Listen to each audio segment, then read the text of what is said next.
여호와께서 마므레의 커다란 나무들 가까운 곳에서 아브라함에게 다시 나타나셨습니다. 그때 아브라함은 자기 장막문에 앉아 있었습니다. 그때는 가장 더운 한낮이었습니다. 아브라함이 눈을 들어 보니 세 사람이 자기 가까이에 서 있었습니다. 아브라함은 그들을 보고 자기 장막에서 달려나와 땅에 엎드려 그들을 맞이했습니다. 아브라함이 말했습니다. 내 주여, 저를 좋게 여기신다면 주의 종 곁을 그냥 지나가지 마십시오. 제가 여러분 모두의 발 씻을 물을 가지고 올 테니 발을 씻으신 뒤에 나무 아래에서 좀 쉬십시오. 제가 음식을 조금 가져올 테니 드시고 기운을 차리신 다음에 다시 길을 떠나도록 하십시오. 그들이 말했습니다. 좋소. 당신 말대로 하겠소. 아브라함이 급히 장막으로 달려가 사라에게 말했습니다. 빨리 밀가루 3스아를 반죽해서 빵을 만드시오. 그리고 아브라함은 짐승들이 있는 곳으로 달려가 아주 좋은 송아지 한 마리를 끌어다가 종에게 주었습니다. 종은 급히 그 송아지를 잡아서 요리를 했습니다. 아브라함은 그들에게 송아지 요리와 버터와 우유를 대접했습니다. 그들이 음식을 먹는 동안 아브라함은 나무 아래에 서서 그들의 시중을 들었습니다. 오늘 말씀을 8절까지 봤는데요. 9절부터 16절까지 말씀도 저희도 먼저 읽고 그리고 말씀 듣겠습니다. 자, 9절부터 16절까지인데요. 우리 같이 돌아가면서 읽도록 하겠습니다. 제가 먼저 읽을게요. 그들이 아브라함에게 물었습니다. 당신 아내 사라는 어디에 있어? 저기 장막 안에 있습니다. 아브라함이 대답했습니다.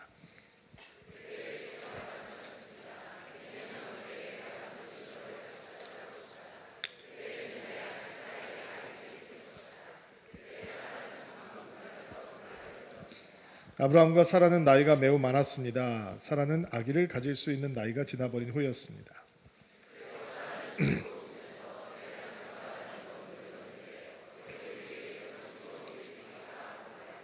그때 여호와께서 아브라함에게 말씀하셨습니다. 사라가 왜 웃느냐? 어째 내가 늙었는데 어떻게 나이를 낳을 수 있을까 하느냐?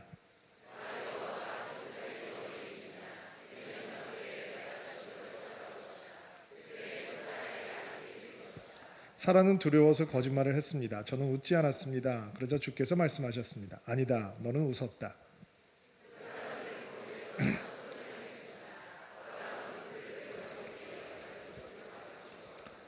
자, 우리 가슴에 손을 얹고 믿음을 고백하고 하나님께서 오늘 우리에게 주시는 말씀 받겠습니다. 제가 먼저 고백하겠습니다. 하나님은 나를 사랑하십니다. 나는 그 사랑 안에 있습니다. 하나님 오늘 나에게 말씀하실 것입니다. 그 말씀에 능력이 있습니다. 그 말씀에 생명이 있습니다. 나의 마음을 하나님께 열겠습니다. 나의 생각을 예수님께 집중하겠습니다.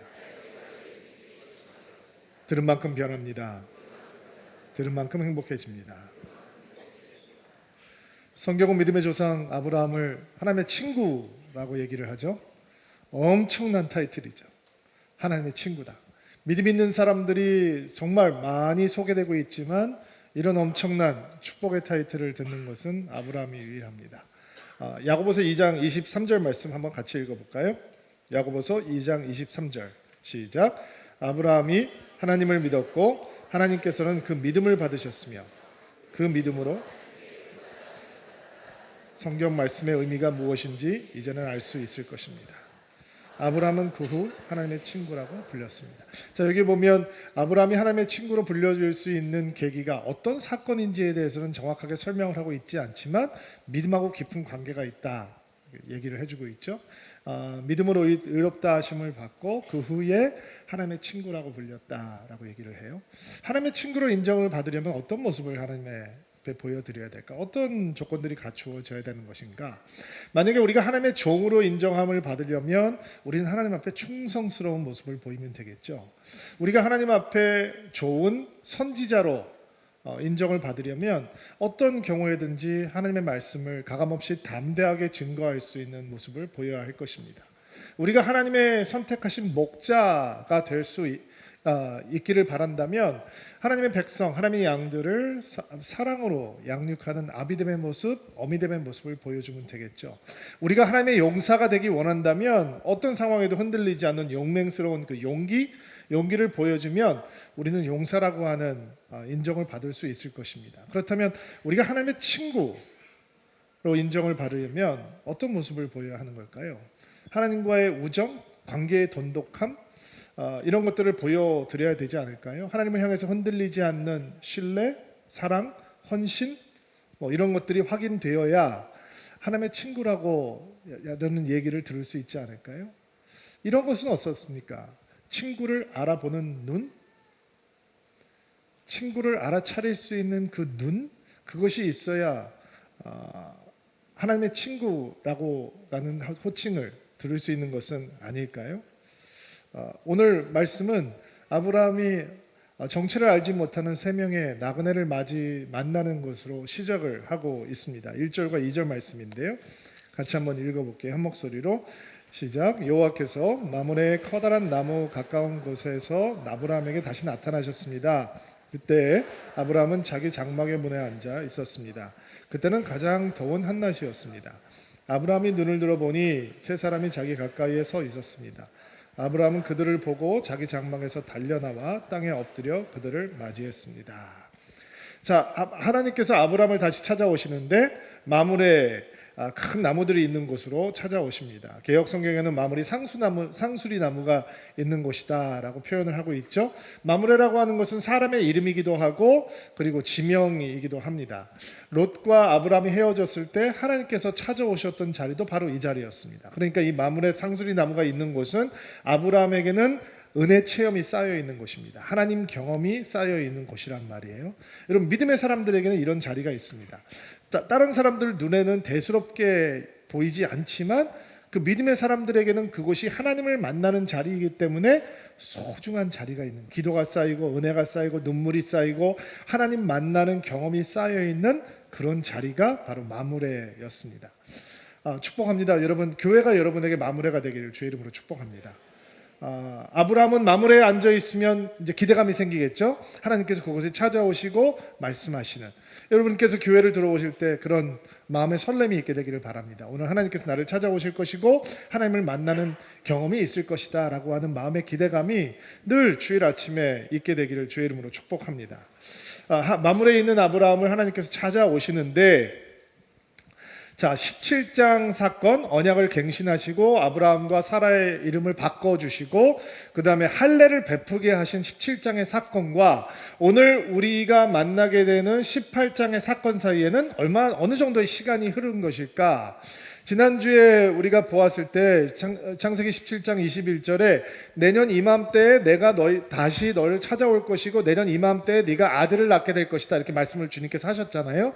오늘 또 그런 말씀이 나온단 말이에요. 내년 이맘때 내가 반드시 다시 찾아올 것이고 그때 너가 아들을 얻게 될 것이다, 사라가 아들을 낳게 될 것이다, 이렇게 말씀을 하신단 말이에요. 그러니까 임신이라고 하는 게 기간이 정해져 있는, 10개월이라고 하는 임신 기간이 정해져 있으니까 분명 내년 이맘때라고 하는 표현이 반복되고 있으니까 언약 사건, 갱신 사건, 할례 사건과 오늘 우리가 보게 되는 세 명의 나그네를 만나는 사건 사이에는 그리 많은 시간이 지나지 않은 것 같아요. 왜 이게 중요할 수 있느냐, 이렇게 흥미로운 묵상이 될 수 있느냐, 저는 시간이 얼마 많이 지나지 않았고 어쩌면 아브라함이 아직도 할례의 불편함, 할례 후에 약간의 고통을 몸에 가지고 있는 상태에서 하나님이 찾아오셨을 수도 있다라는 생각을 해보자는 거예요. 왜냐하면 그 언약은, 하나님께서 주신 언약은 그의 몸에 남겨진 할례의 고통과 관계가 있잖아요. 불편하면 하나님께서 약속을 주셨지, 하나님께서 침묵을 깨시고 내 영적 침체가 벗겨졌지, 하나님께서 말씀하신 지 13년이나 됐는데 그 침묵을 깨시고 하나님께서 나에게 다시 약속을 주시고 언약을 주셨지, 하나님께서 나에게 다시 음성을 듣게 해주셨지, 이런 체험과 이런 기억이 그 할례의 고통 속에서 다시 한번 재확인될 수 있는 거죠. 몸이 불편하면 불편할수록 아브라함은 그런 하나님의 은혜를 붙들 수 있는 상황이었던 거예요. 자, 보세요. 아브라함이 가장 더운 시간에 장막 문 앞에 앉아 있는데 정체를 알 수 없는 세 명의 나그네가 그 앞에 나타났다라고 얘기합니다. 사실 이 시간대는, 정오 시간대는, 더운 시간대는 중동 지역에서는 사람들이 왔다 갔다 하는 시간이 아니거든요. 지나다니는 시간이 아닌 거예요. 낮잠을 자거나 더위를 피해서 이렇게 그늘 밑에 있는 시간이기 때문에 그때 이 여행을 하는 나그네 손님이 찾아왔다라고 하는 것도 이상하죠. 그리고 먼저 우리가 이 나그네를 어떻게 대하는지를 보기 전에 고대 근동아시아, 특히 광야와 사막을 살고 있는 사람들에게는 당시 여행이라고 하는 건 지금처럼 그렇게 안전한 것이 아니기 때문에 이 긴 여행을 하기 위해서는 중간중간에 만나는 그 생면부지한 스트레인저들이 그 여행하는 사람들을 위해서 음식과 물과 잠자리를 제공해 주는 이런 편의를 도모하지 않으면 정말 너무 위험한 게 되는 거예요. 그래서 특별히 광야를 살아가고 있는 사람들은 아무리 낯선 사람이라도 객을 돌보는 일은 그들에게는 너무나 당연한 것이고 그것을 거부하는 것은 반인륜적인 행동이 될 수 있다. 그것이 그들의 문화였다라는 걸 이해를 하셔야 돼요. 그러나 그런 문화를 이해하더라도 오늘 본문에 나와 있는 아브라함이 이 세 명의 나그네를 어떻게 대하는 모습을 보면 이거 아무리 손님을 잘 접대해야 되는 것이 그들의 문화라고 하지만 굉장히 오버인데 상식적인 수준을 넘어섰는데 이렇게 생각을 해볼 수 있어요. 왜냐하면 아브라함이 이런 모습을 보이죠. 도움을 요청하기 전에 달려나가고 뛰어나가서 그 손님들 앞에서 엎드려 절하고 누가 손님을 그렇게 맞이하겠어요?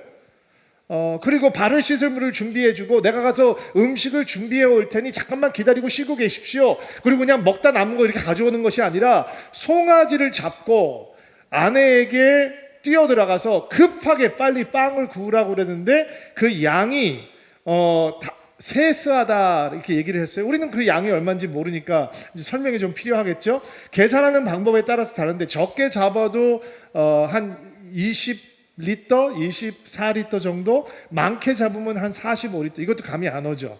키로수로 잡으면 한 20kg에서 30kg 사이 밀가루를 가져다가 빵을 구라 그런 거예요. 이거 비교를 해보시려면 다윗이 나발이라고 하는 사람에게 모욕을 당하고 화가 나가지고 나발을 죽이겠다고 400명의 군사들을 끌고 나발을 치러 가는데 그 소식을 들은 나발의 아내, 지혜로운 아내 아비가일이 다윗과 그 군사들의 분을 삭히기 위해서 음식을 준비해서 나오거든요. 그때 5스아의 밀가루로 400명과의 군사들이 먹을 요리를 했어요. 그러니까 지금 3명이 먹기에는 엄청나게 많은 양이죠. 또 준비했던 게 송아지 고기, 아주 귀한 손님에게만 주는 것이고, 그 다음에 여기는 버터와 우유라고 했는데 옛날 성경에 보면 엉긴 젖과 우유라고 표현을 했어요. 이것도 굉장히 귀한 음식이었기 때문에 그냥 한번 보고 잠시 휴식을 취하다가 지나가는 객들에게 주는 음식이라고 하기보다는 그 집을 찾아온 굉장한 귀빈에게 주는 음식이다라고 생각을 해볼 수도 있는 거예요. 또 아브라함이 부유한 사람이잖아요. 종들이 많이 있어요. 318명의 가병이 있었고 그의 가족들도 전부 다 아브라함의 식솔인 거죠. 그렇다면 그냥 보통 환대의 자리라면 아브라함이 주석에 앉아서 이 호스트가 되어서 음식들을 같이 나누면서 교제를 하고 종들이 시중을 들게 하면 되는 건데 지금 오늘 본문을 보니까 나무 아래 서서 시중을 들었다라고 얘기해요. 앉지도 아니하고 직접 아브라함이 시중을 들고 있는 거예요.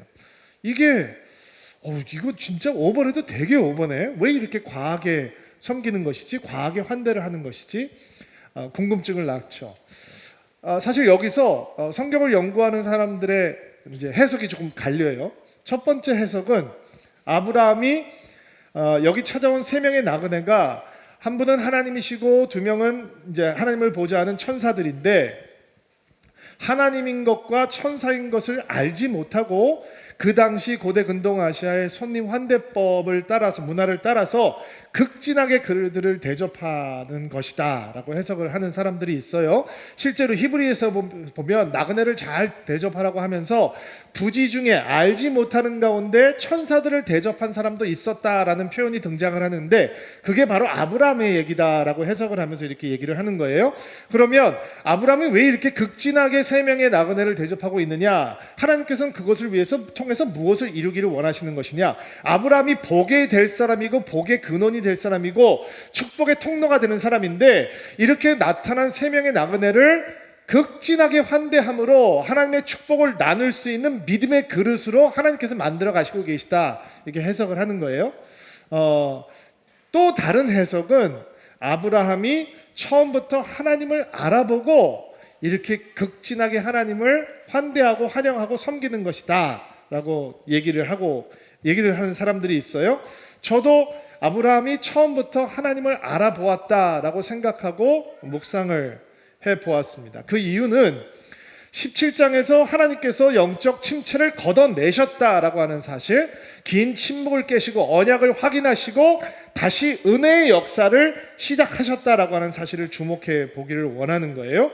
여러분, 하나님 경험이 잠시 멈춰 있다가 13년이라는 기간 동안 멈춰 있다가 하나님께서 다시 찾아오셨을 때 아브라함에게 이스마엘이 줄 수 없는 기쁨과 은혜를 경험했을 거 아니에요.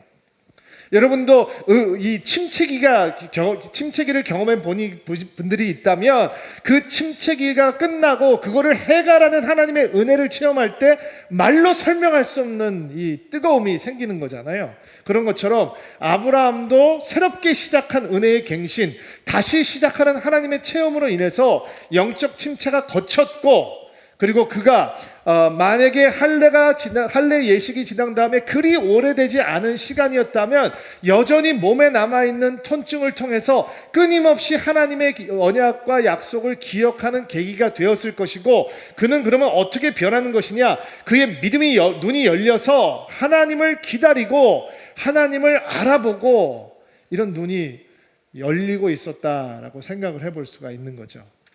하나님의 침묵을 더 이상 기다릴 수 없는, 그래서 하나님을 간절히 기다리는 믿음의 사람으로 아브라함이 다시 세워지게 된 거예요. 그리고 그렇게 기다리던 하나님이 나타나시자 알아봐요. 성경에 내가 이러이러해서 이분이 하나님인 것을 알게 되었습니다라고 설명을 해주면 좋지만 그것이 기록되어 있지 않은 것이 오히려 우리에게 더 큰 축복일 수 있어요. 사랑하고 기다리는 사람은 알아보게 되어 있는 거거든요. 집을 나간 아들을 기다리고 있던 아버지가 탕자가 돈을 다 잃어버리고 그리고 누더기 옷을 입고 거지처럼 마을 어귀로 들어오는데 그 아버지는 알아보시잖아요. 아버지는 알아보고 아들을 향해서 뛰잖아요.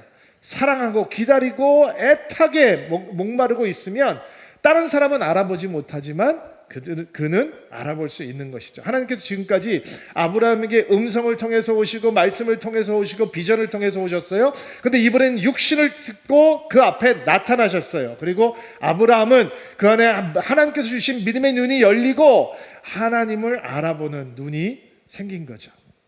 나중에 아브라함과 하나님과의 대화를 보면 하나님께서 이렇게 물어보시는 장면이 나오거든요. 당신 아내 사라는 어디 있느냐? 이렇게 물어보는 장면이 나와요. 근데 그 얘기를 들으면서 이 아브라함은 깜짝 놀랐을 거예요. 사라도 장막 안에서 듣고 있다가, 근데 고대근동원시아 여인들은 손님들을 맞이는 자리에 나오질 않으니까 장막 속에서 듣고 있다가 그도 깜짝 놀랐을 거예요. 왜냐하면 사라의 이름을 사라로 바꿔주신 분은 누구예요? 하나님이시죠? 그러면 사라의 이름이 사라로 바뀌었다는 걸 알고 있는 유일한 대상들은 누구예요? 하나님, 아브람, 사라. 아브람이 과연 하나님과의 만남을 통해서 이름이 바뀐 다음에 와서 사람들을 다 모아놓고 이제 사라라고 부르지 마, 사라라고 불러, 이야기를 했을까? 글쎄요, 아마 사라에게는 전해 주었을 거예요. 그러니까 아마 아브라함도 사라도 이 사람이 어떻게 사라라는 이름을 알까라고 놀랄 수밖에 없는 거죠. 그런데 그것이 하나님을 확인할 수 있는 또 다른 증거가 되지만, 사라라고 하는 이름을 부르기 전에 이미 아브라함은 하나님을 알아보고 하나님 앞에 달려나간다라고 하는 증거를 곳곳에서 찾을 수 있어요. 2절과 3절 말씀을 다시 한번 볼게요. 2절부터 3절 말씀 다시 한번 읽어주세요. 시작. 세 사람이 자기 가까이에 서 있었습니다. 아브라함은 그들을 보고 자기 장막에서 달려나와 땅에 엎드려 그들을 맞이했습니다.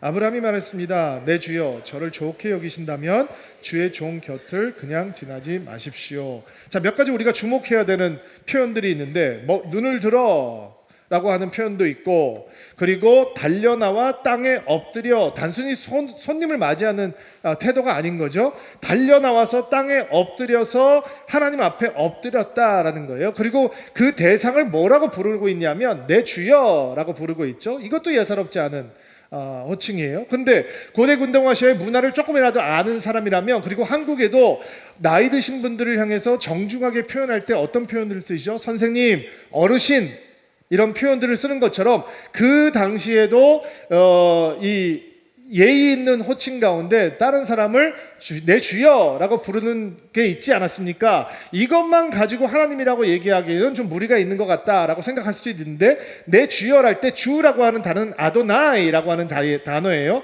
그러니까 이 하나님을 호칭할 때 쓰는 명칭이 바로 아도나이라고 하는 단어예요.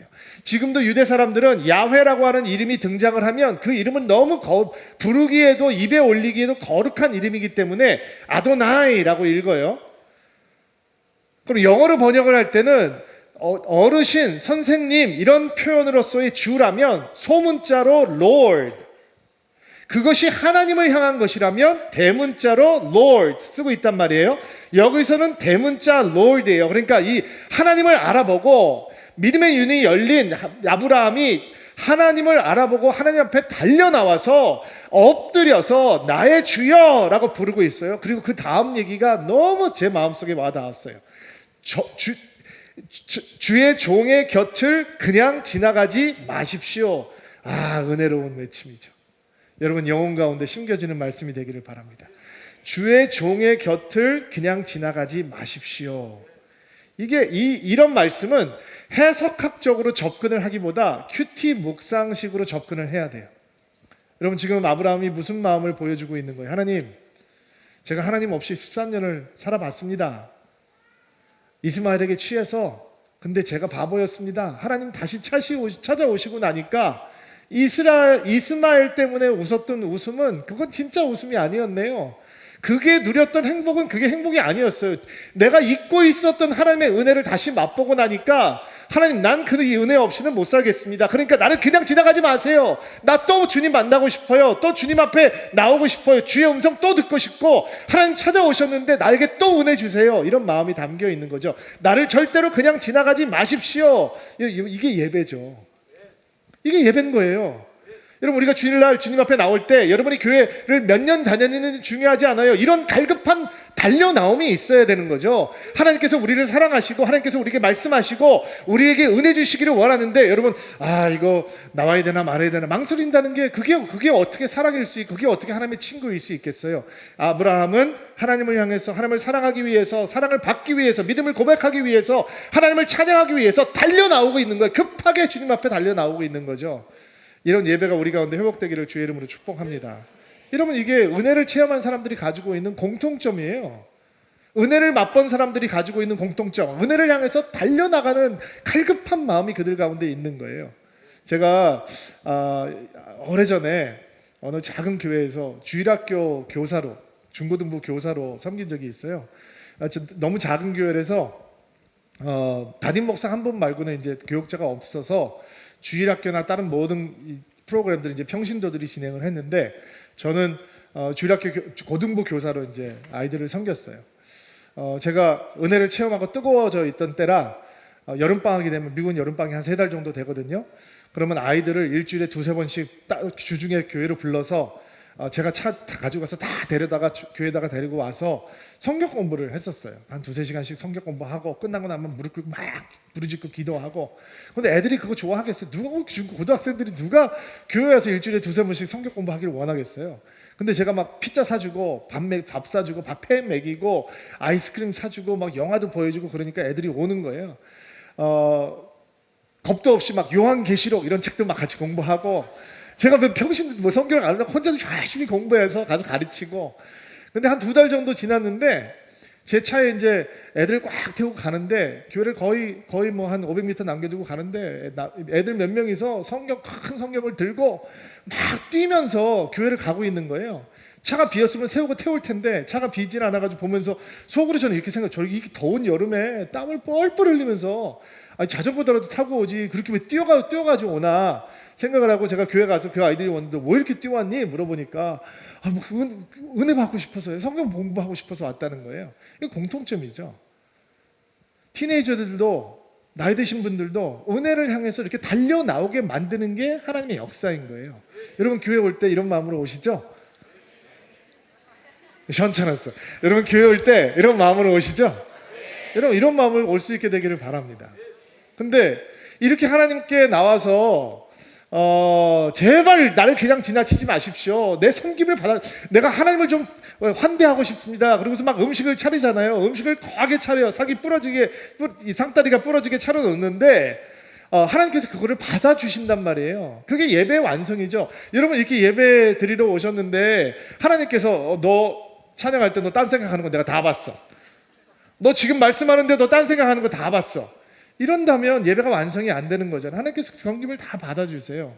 이렇게 하나님을 섬기려고 막 애쓰는 아브라함의 모습을 보면 신약에서 한 여인의 모습이 떠오르지 않습니까? 예수님 앞에서 향유옥합을 그냥 망설임 없이 다 쏟아부었던 그 여인이 생각이 나요. 그리고 그 모습을 보면서 사람들은 너무 불쾌하게 생각했죠. 아니 갈릴리 총구석에서 온 랍비가 뭐가 그렇게 중요하다고 이렇게 비싼 향유를 그 사람 발에다가 다 쏟아붓고 이거를 갖다 팔아서 가난한 사람들에게 나눠주면 그게 훨씬 더 의미 있는 일이고 고귀한 일인데 이렇게 낭비를 하다니 허비를 하다니 정신없는 여자구만. 죄만이 많은 줄 알았는데 정신도 없어 생각하는 가룟 유다 같은 사람들이 있었죠. 그만 혼자 그랬던가? 많은 사람들이 그렇게 생각했을 거예요.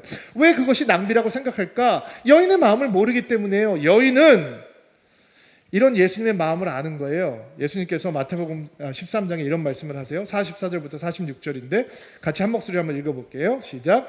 하늘나라는 밭에 숨겨진 보물과 같다. 어떤 사람이 그 보물을 발견하고 다시 밭에 숨겼다. 그는 매우 기뻐하며 돌아가서 가진 것을 모두 팔아 그 밭을 샀다. 또한 하늘나라는 진주를 찾는 상인과 같다. 아주 값진 진주를 발견하자 그 사람은 가서 가진 것을 모두 팔아 그 진주를 갔다. 그 여인에게 예수님은 모든 것을 포기하고 붙들어야 되는 보석이요 진주인 거, 그걸 모르면 이거는 낭비인 거고 바본 거고 허비인 거고 화나는 거예요. 가난한 사람을 섬기는 게 더 중요한 거예요. 근데 이 여인에게는 예수님보다 더 소중하고 고귀한 분은 없는 거예요. 그러니까 거기다가 쏟아 붓는 거죠. 이게 예배고 사랑인 거예요. 하나님을 사랑하는 자들이 하나님을 대하는 모습, 저는 이런 모습이 되기를 주의 이름으로 축복합니다. 항상 아이들이 이 앞에 서면 여기 배치도가 바뀌잖아요. 이 마음인 거예요. 엄마들 아빠들 이 마음, 주님을 향해서 달려나와야 되는 바로 그 마음. 언제나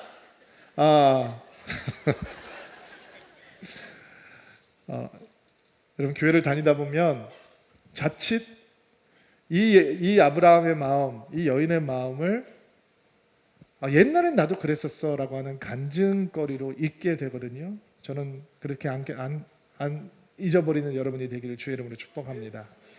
우리가 지금 보고 있는 아브라함이 하나님과 두 천사를 섬기는 모습은 하나님을 향한 최고의 성도의 마음, 예배의 태도를 보여주죠. 그러나 아브라함이 믿음의 사람으로서 그의 집을 찾은 나그네를 섬기는 모습은 믿음의 사람들이 어떻게 다른 사람들을 환대와 사랑과 친절과 성실함과 이 긍휼로 섬길 수 있는지 또 다른 믿음의 레슨을 우리에게 제공해 줍니다. 왜 하나님께서 나그네 모습으로 오셨을까? 여러분 생각해 보셔야 돼요. 그럼 하나님께서 우리에게 나타나신다면 하나님께서는 어떤 모습으로 나타나실까? 톨스토이가 쓴 사랑이 있는 곳에 하나님이 계시다라고 하는 단편이 있거든요. 내용은 이런 내용이에요. 구두수성공인 마틴이 아내와 아들을 잃고 큰 절망과 낙심에 빠져서 하나님을 원망하면서 살아가요. 그런데 그의 집을 찾았던 한 순례자를 통해서 당신이 이렇게 실망하고 좌절하고 사는 이유는 당신이 당신의 삶에 너무 집착하기 때문이니 하나님을 바라보고 하나님을 믿는 삶을 살라라는 격려를 받게 되고 그때부터 그가 믿음이 회복이 시작이 돼요.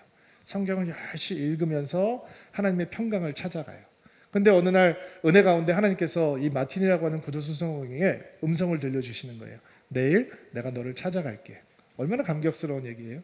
근데 그 다음날 두렵고 떨리는 마음으로 설레는 마음으로 하나님을 기다려요. 근데 하나님은 오시지 않아요. 바깥을 보니까 추운 날인데 눈이 쌓여 있는데 그 눈을 쓸고 있는 나이가 많이 든 노인이 보여요. 너무 추워서 떨면서 눈을 쓸고 있는 거예요. 그래서 그 노인을 자기 구두방 안으로 청하고 따뜻한 차를 대접하고 몸을 녹이게 해줘요. 그리고 그가 떠난 다음에 또 하나님을 기다리는데 하나님께서 오시지 않아요. 바깥을 보니까 이 가난한 여인이 추워서 벌벌 떨면서 갓난아이를 들고 지나가요. 그 여인을 안으로 들여서 사정을 들어보니까 젖을 먹여야 되는데 엄마가 먹은 게 없어가지고 젖이 안 나온다는 거예요. 아이에게 젖을 먹일 수 있도록 엄마에게 따뜻한 밥을 제공하고 자기 외투를 벗어서 그 어머니에게 주고 그리고 가지고 있던 돈을 엄마에게 주면서 가서 아이를 케어하라고 얘기를 해요. 그리고 아이와 엄마가 떠나갔는데 또 하나님을 기다려요. 하나님 오시지 않아요. 마음이 너무 답답해요. 왜 약속을 안 지키시지? 그리고 보니까 바깥에는 또 이 사과를 파는 노인이 아이를 하나 잡아가지고 소리를 지르면서 지나가는 장면을 봐요. 불러서 얘기를 들어보니까 이 아이가 사과를 훔쳤기 때문에 버릇을 고쳐주기 위해서 가서 벌을 주려 데리고 간다는 거예요. 이 사람을 구두방 안으로 들이고 사과값을 물어주고 잘 설득을 해서 용서를 받게 해주고 이 사람들을 또 돌려보내요. 그러다 보니까 하루가 저물었네요. 마음이 얼마나 낙심이 되는지 잠자리에 들어서 하나님께서 왜 안 오시지? 왜 오신다고 그랬는데 오늘 하나님은 왜 안 오셨을까? 그런데 하나님께서 나타나셔서 음성을 들려주시는 거예요. 너 오늘 내가 찾아갔는데 나 봤지? 못 봤어? 하나님 언제 오셨다고 그래요? 그러니까 그 마틴이라는 구두수송공 앞에 하나님께서 이 이미지를 보여주시는 거예요. 추위에 떨면서 길을 썰고 있던 그 노인, 이 젖이 안 나와서 안타깝게 아이를 안고 있던 그 가난한 여인, 그리고 화났던 사과장수 아줌마, 그리고 그에게 끌려가던 아이, 다 바로 나의 모습이었다라고 가르쳐 주시는 거죠.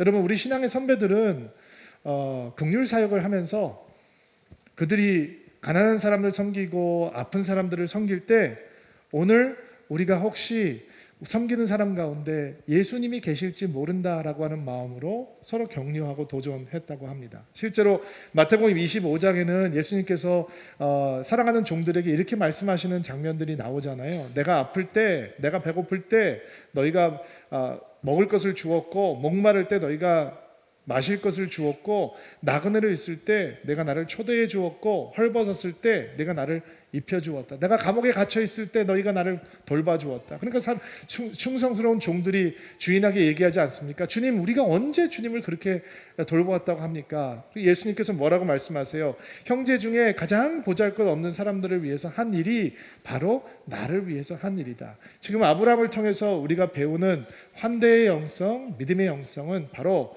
그런 섬김을 받을 자격조차 없어 보이는 대상들을 향해서 하나님의 사랑을 베풀어 주는 거죠. 그것이 사랑박스를, 드림박스를 하면서 우리가 품기를 원하는 마음인 거고, 선교지에 있는 사람들을 도우면서 우리가 품기 원하는 마음인 것입니다. 저는 이런 마음이 서울 드림교회 가운데 충만하게 되기를 주의 이름으로 축복합니다. 아브라함이 극진하게 하나님을 섬기는 동안 이 일을 아주 조심스럽게 보고 있는 사람이 있는데 바로 아브라함의 아내였습니다. 왜 조심스럽게 보고 있느냐? 예사롭지가 않거든요. 호들갑을 떨고 자기 텐트로 들어와서 밀가루 3쌀을 가지고 빵을 만들려고 그러고, 평소에는 종들을 시켰을 일을 자기가 직접 하고 송아지를 잡으라고 그러고, 그리고 앉지도 않고 서서 시중을 드는 걸 보니까 이거 지금 우리 집을 찾아온 사람이 뭔가 대단한 사람인가 보다, 이렇게 얘기를 한단 말이에요. 그래서 무슨 얘기를 하나 귀를 쫑긋 기울이고 하는데 자기하고 하나님하고 아브라함만 알고 있는 사라라고 하는 이름을 얘기를 한단 말이에요. 그러니까 막 소름이 끼쳤겠죠. 아니, 저 사람이 내 바뀐 이름을 어떻게 알고 있지? 물어보는 거예요. 자, 9절부터 11절 말씀 한번 볼게요.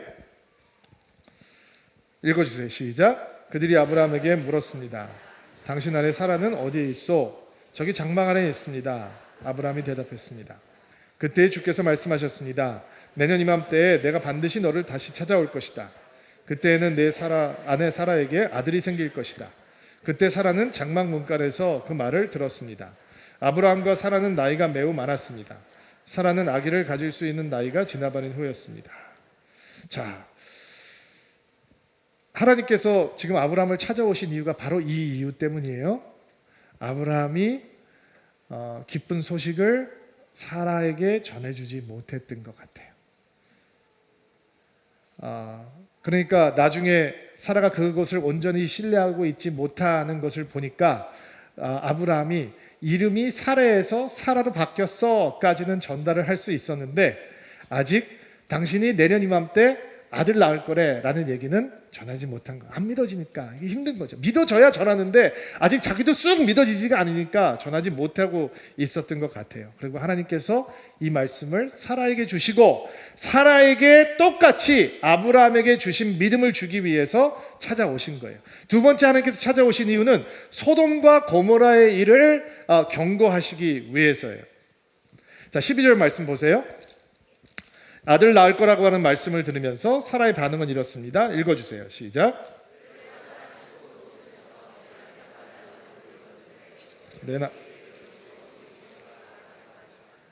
왜냐하면 여기 쉬운 성경에는 아기를 가질 수 있는 나이가 지나버린 후였습니다. 이렇게 얘기를 하고 있는데 옛날 성경을 보면 경수가 끊어졌다. 개역개정판은 요즘 번역으로 생리가 끊어졌다. 이렇게 번역을 하고 있거든요. 그러니까 배란이 안 되고 있는 상태니까 아이를 가질 수 있는 생식적인 능력이 상실되었다라는 얘기예요. 그리고 사라가 그 얘기를 듣고 속에서 웃어요. 부부가 오래 살다 보면 닮는데 이런 것도 닮아요. 이 똑같은 얘기를 듣고 내년 이맘때 내가 아들을 줄 거다. 그러니까 아브라함도 웃고 사라도 웃어요. 그런데 그 사라가 쓰고 있는 단어가 매우 흥미로워요. 내 남편도 늙고 나도 늙었는데 근데 단어가 달라요. 남편이 늙었다라고 표현을 할 때는 나이가 들었다라고 하는 표현이에요. 근데 자기가 자기 자신을 향해서 내가 늙었는데 라고 할 때는 어떤 표현이냐면 말라 비틀어졌다라고 하는 뜻이에요. 옷이 너무 누더기처럼 헤어져서 더 이상 입을 수 없는 상태가 되었다라는 것을 표현하기 위해서 쓰이는 단어예요. 그러니까 사라의 마음 상태가 보여지죠. 무슨 희망이 있어? 나는 생리가 다 끝나고 이 아이를 낳을 수 있는 기능이 상실됐는데 나는 희망이 없어. 절망이야. 완전히 절망 속에 갇혀 있는 거예요. 아브라함도 불신과 의심 때문에 웃었지만 지금 사라의 웃음은 불신과 의심 플러스 평생을 아이 낳을 수 없는 여자로 살아가고 있는 서러움, 외로움, 고통, 절망 이런 것들이 다 얹혀져 있는 정말 가슴 아픈 웃음이었어요. 근데 하나님께서 뭐라고 말씀하시죠? 13절 말씀 읽어볼게요. 그때 여호와께서 아브라함에게 말씀하셨습니다.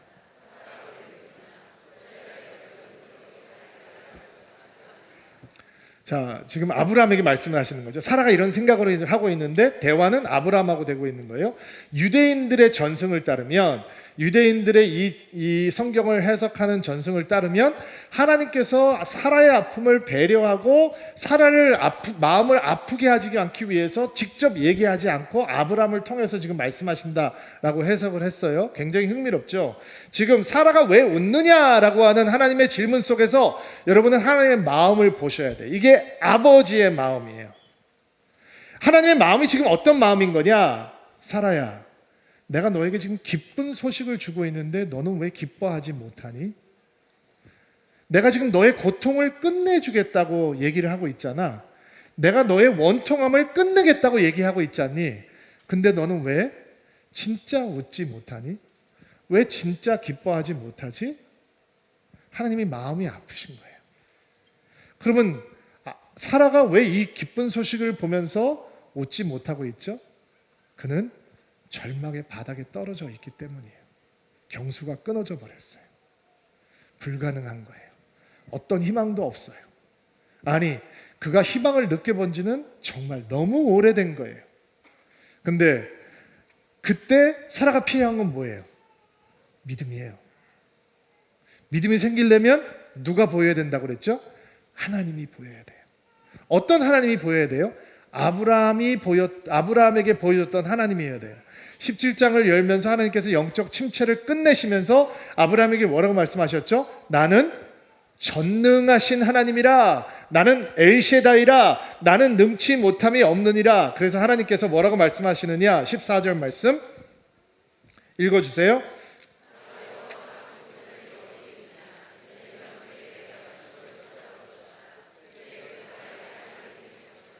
나 여호와가 하지 못할 일이 어디 있느냐? 무슨 얘기예요? 나는 너희 남편에게도 엘샤다이 전능하신 하나님이지만 절망의 늪에 빠져서 기쁜 소식을 들으면서 기뻐하지 못하는 너에게도 전능하신 하나님이다. 나는 능치 못함이 없다. 나는 너를 축복하기로 작정했다. 이렇게 말씀을 해주시는 거죠. 이게 하나님의 놀라우신 은혜고, 그 전능하신 하나님이 아브라함에게 넣어주셨던 믿음을 지금 사라에게도 넣어주시고 계는 거예요. 여러분, 신앙생활을 하다 보면 이렇게 절망의 바닥으로 떨어질 때가 있잖아요. 의사가 고칠 수 없는 병에 걸리기도 하고, 사업이 망하기도 하고, 부부관계에 심각한 위기가 오기도 하고, 사람들의 배신을 당하기도 하고, 어디를 보아도 빛이 보이지 않는 상황을 만날 때가 있단 말이에요. 그때 믿음이 생기려면 누가 보여야 돼요? 능치 못함이 없는 하나님이 보이셔야 되고, 그 절망의 바닥에서 우리는 그 하나님을 향해서 외칠 수 있어야 되는 거죠. 복음서를 보면 아들이 귀신 들렸던 아버지가 제자들이 고치지 못하니까 예수님한테 애원을 하거든요. 주께서 하실 수 있거든, 제발 내 아들을 고쳐주십시오. 예수님께서 그 아버지에게 말씀하시잖아요. 할 수 있거든이 무슨 말이냐? 믿는 자에게는 능치 못함이 없다. 그리고 아버지가 하나님을 향해서 절규하죠. 내가 믿습니다. 그리고 내가 믿음이 없는 것을 도와주십시오. 그리고 하나님께서 그 아들을 고쳐주시는 거예요. 여러분, 이 외침이 절망의 바닥에서 하나님이 기쁜 소식을 넣어주셔도 기뻐할 수 없는 절망의 감옥에 갇혀있는 사람들이 배워야 하는 기도가 아닐까요? 하나님, 내가 믿고 싶습니다. 주님의 약속 때문에 기뻐하고 싶습니다. 근데 절망이 너무 길어서, 실망이 너무 길어서 내가 기뻐할 수 없네요. 내 믿음 없는 것을 도와주시고, 내 믿음의 눈을 열어주시고, 전능하신 하나님을 볼 수 있도록 도와주십시오. 이 기도가 생기면 절망의 바닥도 믿음이 솟구치는 하나님의 은혜의 자리가 되는 것입니다. 이런 믿음이, 이런 외침이 우리 가운데 가득하게 되기를 주의 이름으로 축복합니다. 우리 가슴에 손을 얹고 안수합시다. 여러분을 축복하겠습니다. 하나님, 우리도 아브라함처럼 하나님의 친구라고 하는 아름다운 호칭을 듣고 싶습니다.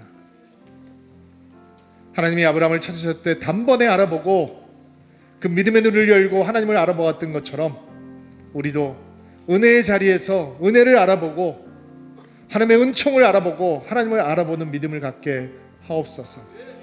언제나 하나님을 향해서 달려나오고 예배를 사모하고 은혜를 사모하는 뜨거운 열정을 주시고, 아브라함이 나그네를 섬김으로 하나님을 섬기는 아름다운 환대의 영성을 배웠듯이, 우리도 힘든 이웃들, 우리가 도와야 하는 이웃들을 섬기며 하나님의 마음을 배우게 하옵소서.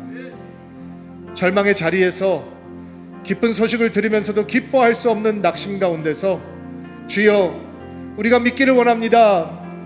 믿음 없는 것을 도와주셔서 외칠 수 있는 기도도 가르쳐 주옵소서. 어떤 자리에서든 전능하신 하나님, 능치 못함이 없는 하나님을 붙들고 믿음의 길을 걸어가는 하나님의 사람들 되게 하옵소서. 이번 한 주도 예수님과 함께 동행하며 승리하는 한 주가 되기를 간절히 소망합니다. 예수님의 이름으로 기도하옵나이다.